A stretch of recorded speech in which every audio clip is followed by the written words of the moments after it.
Welcome to Art Talk with April, Season 2. I'm April Harris of Inked April, located in Birmingham, Alabama. This season we'll be talking with new artists and professional expert artists. So I hope you enjoy it. Let's get started. Hi everyone, welcome to Art Talk with April. Today we have Amanda Banks. She's an interdisciplinary artist and you're located in Huntsville, right? That's correct. Huntsville area. Yeah, okay. So how did you get started in art? Well, I've been making art my whole life. I started out learning to crochet like chain stitches when I was a toddler. And, my family was always really into fiber arts. So there was always some kind of artistic medium around to play with. I learned the basics of pretty much all of them really early. So cross stitch, embroidery, knitting, sewing. I even did like plastic canvas and rug hooking. So there was a big variety, and I started selling my knitted stuff at local markets.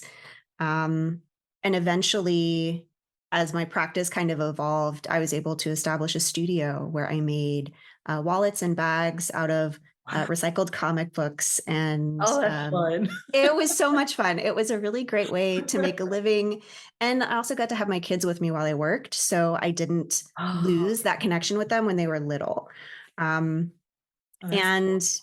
Yeah, it was really great. I got to a point there at the studio where I felt like I kind of hit a wall with what I knew that I was able to do. So I went back to college, and my art practice has just kept evolving ever since. Wow. Oh, that's awesome. So you mentioned, you're an interdisciplinary artist. So you do all kinds of different things. It's sort of like, do you feel like just all different mediums, or are we talking about all different subject matters? Like, how do you feel about that? So I definitely have my favorite mediums that I gravitate toward. Right now, pretty much everything I'm making is with just cotton, basic cotton twine, cotton string. I'm working on a collection for this holiday season. It's all based on crocheted snowflakes. So Yeah. That's kind of taken over my life at this moment. I imagine so. But I've done, if it's art, if it involves creative expression, I am open to it. The past few years, I've worked in research where it's kind of crossing the line between art and engineering and science. Wow. So it's really a great opportunity to be able to combine. Most of my research has been focused on acting methods and improvisation. So it's kind of performing arts with some of my sculptures that I make. They're all very much mixed media found object pieces. So learning how to use all kinds of different materials together. I love it. I love putting different things together and seeing what comes out. Yeah. So how do you go about, like, for me personally, I've gone to college for art and I've done all different kinds of things as you do, experimenting. But I feel like I settled into a medium, and then it's like I'm kind of trying to settle into like a subject matter or like a direction. Like, what would you say is your vision for your work? I really want people to come away from the work that I do and the work that I put out just curious. I maybe have an irreverence for traditions and for doing things the same way over and over.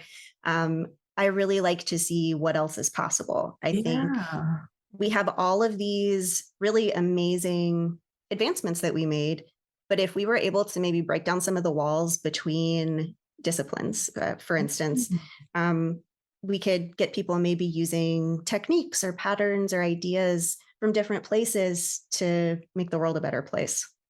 Yeah, that's really interesting.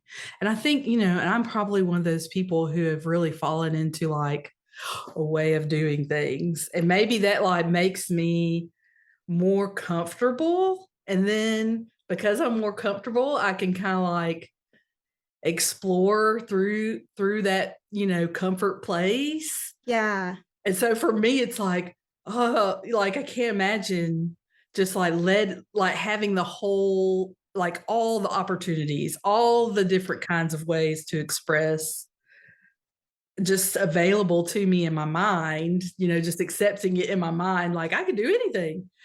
Oh, now where Yeah. do I begin? It's intimidating. Like there's definitely a point at the beginning of a project where it's all laid out in front of you and you see all the roads and you're like, oh my gosh, this is going to be a disaster. But um, I think if you do have a certain level of comfort with a particular subject matter or a particular medium, Yeah. it's a lot easier to start experimenting in ways that you can kind of predict what's going to happen. Like with my most recent collection that I'm doing, I'm experimenting with different ways to stiffen these snowflake structures so that I can make them larger and larger. Oh.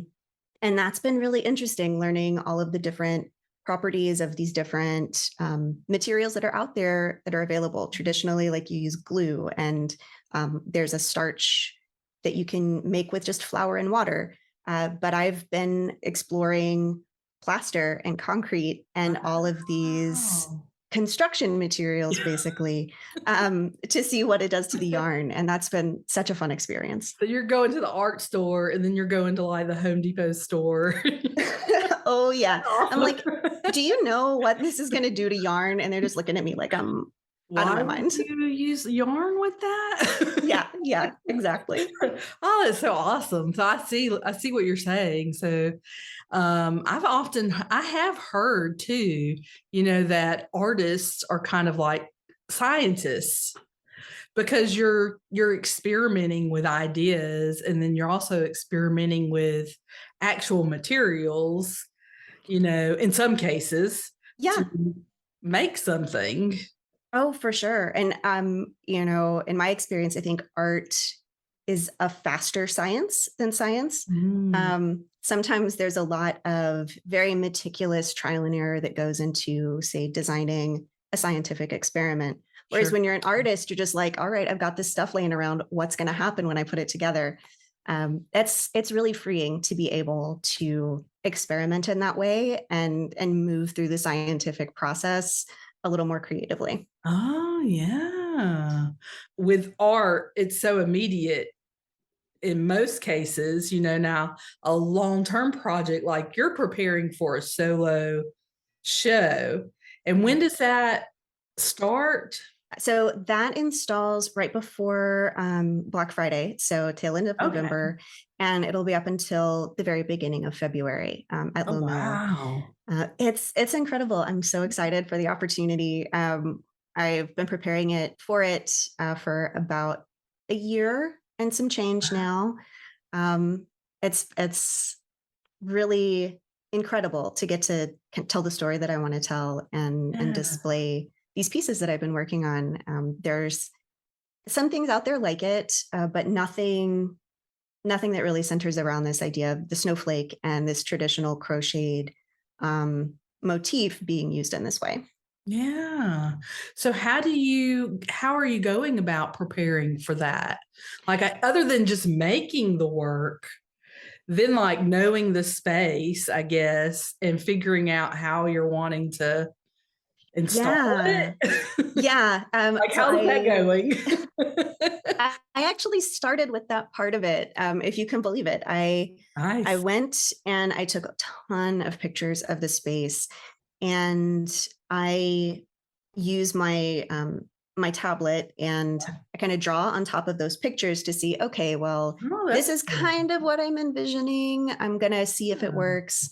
And it's doing that for months to see, oh, well, the thing that I built is actually this big. Let's see how it looks now. Um, Yeah. and I love the building. My studio is at Lowe Mill. Yeah.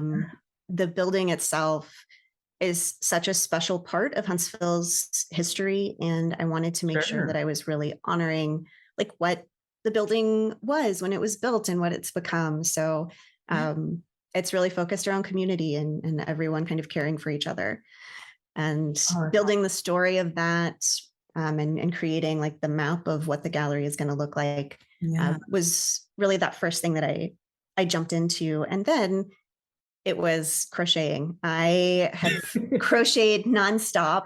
It feels like I'd be sitting on like the train on a work trip, just Yeah. crocheting, or, waiting at doctor's offices, just making snowflakes. I'd have like trails of them coming off of my bag. Oh, nice. Your fingers are like sore. You got like band-aids and stuff. Oh yeah. Oh yeah. Definitely. And when I'm making some really large ones with this 1/4 inch rope, and it's a whole Wow. arm workout. Like I get maybe 2 or 3 rounds and I'm like, all right, I got to take a break, get some water, hydrate, protein powder. Oh my gosh. That's like so way beyond like a lot of what I've experienced with art, I guess it makes me feel like I'm so controlled in what I do. So it's awesome to like hear about like talk to artists that are like doing all these things, because I'm just like all pen and paper, that kind of thing. Yeah. Which is like the basic. Oh, it's part of the process. My mind moves at like 3,000 miles an hour. So if I have to wait to try something, it's probably not going to happen.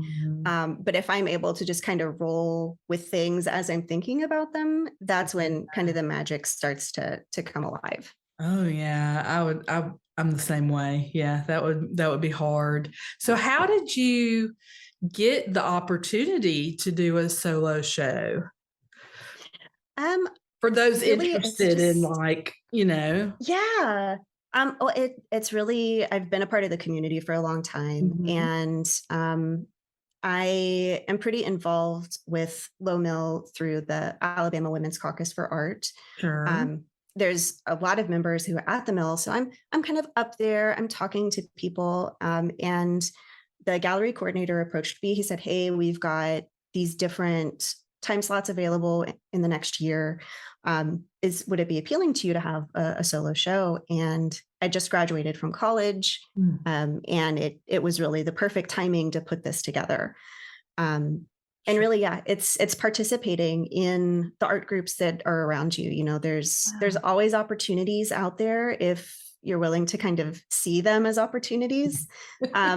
Just getting to know the people who are putting in the work, Mm. and kind of making sure that you can play well with the people that are around you, and Yeah. just being kind and being excited about supporting art. I think that goes a long way in helping you reach those milestones of like gallery shows and Yeah. publications.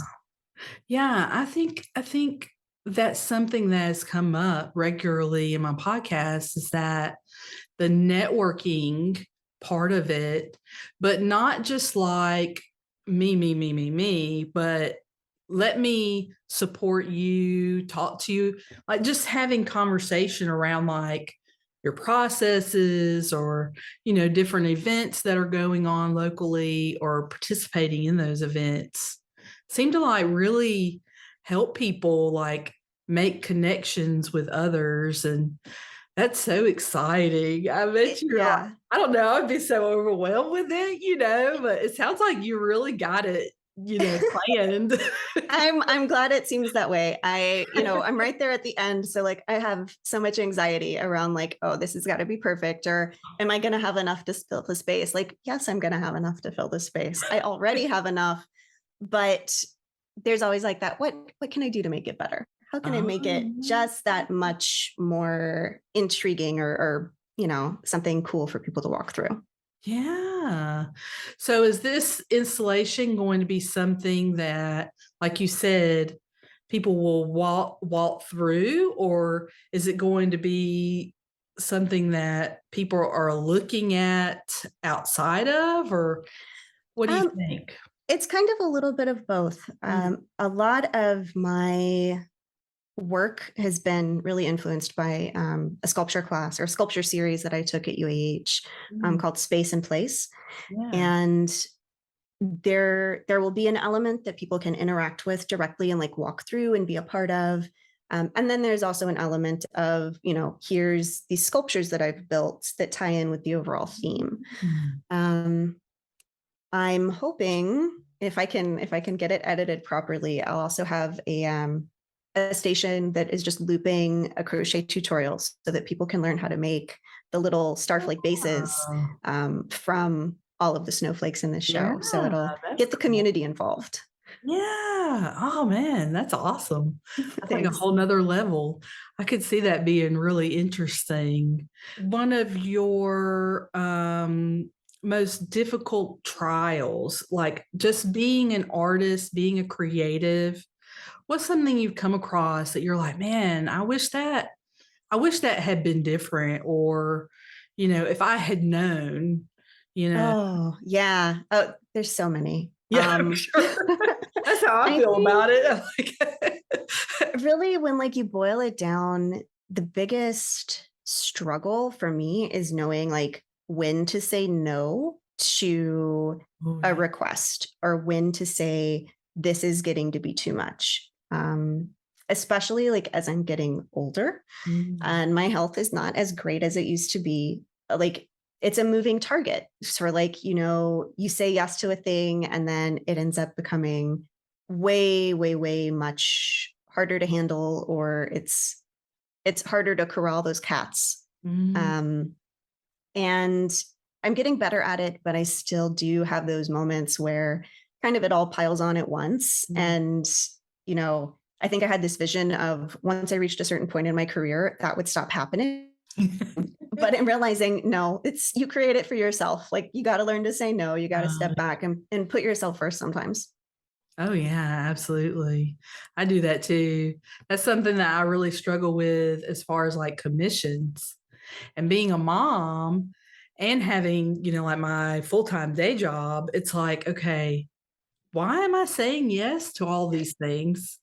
Like I know it's going to be hard. Like and then I'm probably not even charging enough to like really truly make it worth that struggle of like Yes, fitting it's so it into my hard to life. how do you set a price? How do you say to a person, pay me this much for this thing I've made? That's something I struggle with too, for sure. Yeah. Do you take commissions or anything like that? I do. I've recently transitioned back to art full time. Mm, So my whole focus over the past 4 to 6 months has really been making sure that everything for the show is in place. sure. Um, and I've been lucky to do that. Working, I was able to save up and give myself a cushion where I could take some time and just do things the way that I wanted to do them. Nice. Um, but I will be opening commissions up again once the show installs this November. Yeah. Yeah, that's probably smart. I would be Yeah. that crazy person who would be like, "Oh yeah, I can do that."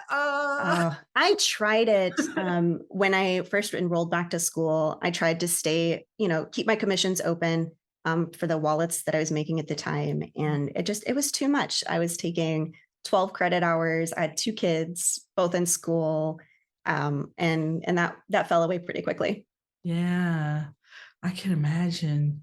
Do you have you ever had any issues with like family and friends like coming and asking for things and then like having to say no, you know?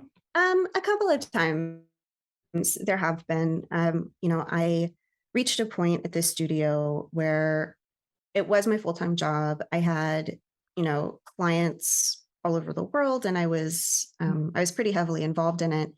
And people would ask me, oh, can you make 40 of these little things for a party I'm having in 2 weeks? And I would have to say, no, if you need my stuff, there's a month wait time. You have to let me know. You have to keep these things in mind. Um, and a lot of times, people would ask for discounts because they expect it. Uh, You're a family, you're a friend. What kind of deal can you give me? And I've never been someone who prices things unfairly. I've always wanted to make sure that there's um, kind of a price point for everyone. mm, And it was really frustrating to have those conversations with people that you want to support you, but maybe don't understand that they're not supporting you by asking you for discounts. But then, like, that happens. I know that happens to everybody. That's why I ask, because it's like, okay. Yeah. Yeah. It's like, oh, can I get this for free? No, I Like, have this is labor. already going, like, it's already stressing me out that you're asking, and I'm so busy, and how am I gonna do that? And then, then you're like, "Well, what's the family price?" Or like, Yeah. you're like, "Oh, okay." Friends and family is the same price. It's like, I love you guys, but like, it has, like, I already feel like I price too low. Mhm. And then when someone asks to go lower, I'm like, "Oh, you gotta be kidding me." So Yeah. it's almost like you need to price it in such a way that it hits this sweet spot where you're still selling and it makes it worth it. But Mhm. when someone wants a little discount, you're not gonna be mad about it. Yeah. It's so funny. I have a spreadsheet now, and I'm like, if you have questions about my prices, here's the spreadsheet. This is everything that goes into Oh, it. nice. If you're willing to do the homework, you can talk to me about it. Yeah. So, do you have a studio at Lowe Mill? No, no. I had a studio there Yeah. for about 3 years, and I currently now work out of a studio in my home. Okay. All right. Well, that's really cool. I was gonna ask, like, at Low Mill, don't they have kind of like windows where people can see into the studios and stuff? Yeah, it's such a really unique place. It's one of the reasons I loved being there when I did have a studio. Yeah. Um, there are, I think, the last time I heard something like 220 different operating studios, different sizes. There are some people who always have their studio open. You can go in and talk to them and watch their process. Wow. They also have like huge events most weekends. So there's always something new to see while you're there. Um, Wow. I yeah, need to go. Like, it's I've so talked to worth several it. people that have studios there, shows there, whatever is going on. I know I'm hearing all this stuff about it. Never been. It's a really, really special place. It's like this old, shoe factory, Oh, and okay. yeah, they've got so much of, like, the historical, like, items are on display. Yeah. They've got this big mural in one of their, large rooms that kind of goes over the history of the mill. And I Wow. believe they even have, like, a banquet for the people who used to work there, if any of them are still living, every year. Wow. Oh Yeah. my gosh. That's crazy. So do you feel like, and this is, personal perspective really, because I mean everybody would be different, but do you feel like you were more creative when you were in a space like that outside of home? Or do you feel like you do more and are more creative at home in a private space? I think it's different kinds of creativity. Mm. In a public studio like that, I was really focused on production. I had a line of about 15 different styles that I made regularly. And I was always focused on making sure that I had products that people were interested in. Since I worked with comic books, a lot of what I did was keeping up with like what comics were coming out and being published, Yeah. what people wanted to carry. Um, and it was much less about like experimenting and kind of rolling with the spirit of creativity. Yeah. And I've really enjoyed that. I do have this kind of private experimental space where I can make huge messes. I can kind of take a couple of days to see if something's going to pan out. I don't have to necessarily have things clean and tidy because people are going to be seeing it. Oh, yeah. That's been pretty freeing creatively. Yeah, I imagine so. And most artists, I feel like, have really kind of messy spaces, like you're just like Yeah. in the moment making things and you're just leaving stuff over the place. So is that a thing? Like if you have a studio there, you need to keep it tidy and all of that, or Um, like a I, shop kind of like a I, store? I think that it's really different, pretending on the artist, Yeah. whoever is there. Um, on the higher floors, like I know you either have to have something down on the floor or it's going to leak through. At Lowe Mill, Wow. the construction is, it's an old factory, so it'll just go straight through the floor, and people have had their work ruined by leaks and spills. So that was always a huge concern of mine. And I I always was kind of like, I like to be a neat person. And I don't want people to like see this chaos around me and think that like I'm gonna do a bad job because it's chaotic. That was always in the back of my mind. And I don't have that in my private space. Like I just spilled like a ton of plaster on the floor and I'm like, it's fine. Oh my gosh. Oh, that's so fun. I wish like my space is kind of like at the like this is my front door. So like whenever we have anybody come over, it's like the first room that they see. And I'm like, okay, I need to get like some curtains or something. Oh, you should get that window film that's like stained glass. You just put it up Yeah. there. Yeah. Yeah. And just be like, just don't go in there. Oh, I Awesome. was so excited to build this studio. We have a really tiny house, and during the pandemic, we were all four of us like, tripping over each other because my kids are both creative, my husband's creative. And I was like, I can't do this anymore. We've got to come up with a solution. So actually I have a building, like I have to walk out my back door and go to it. Nice. It's heaven. I highly recommend Like a it. garage kind of space or like a she It's shed kind of thing? yeah, it's a she shed. It's we had it built this April, and there's a bottom floor. You go in, there's a creative space, and then there's a little staircase to an office. Wow. Yeah, Wow. I'm so excited to have it come together. It's still just the shell. I have like folding tables set up in there, and my like plaster station. Um, and then hopefully this winter we'll be able to get it wired for electricity and Oh start actually finishing it my. out. Yeah. Oh, that's exciting. That's like one of my dreams is to have.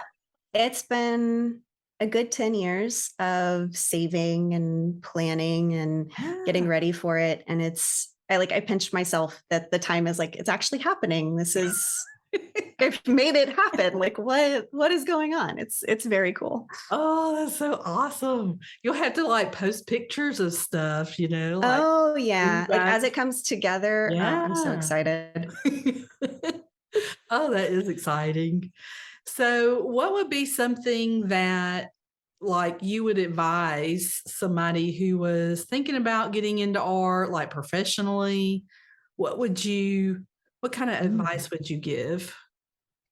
Um, there's so many ways to break into it. There's so many um, different pieces of advice that I think people who are just starting out or who are making a change are going to hear.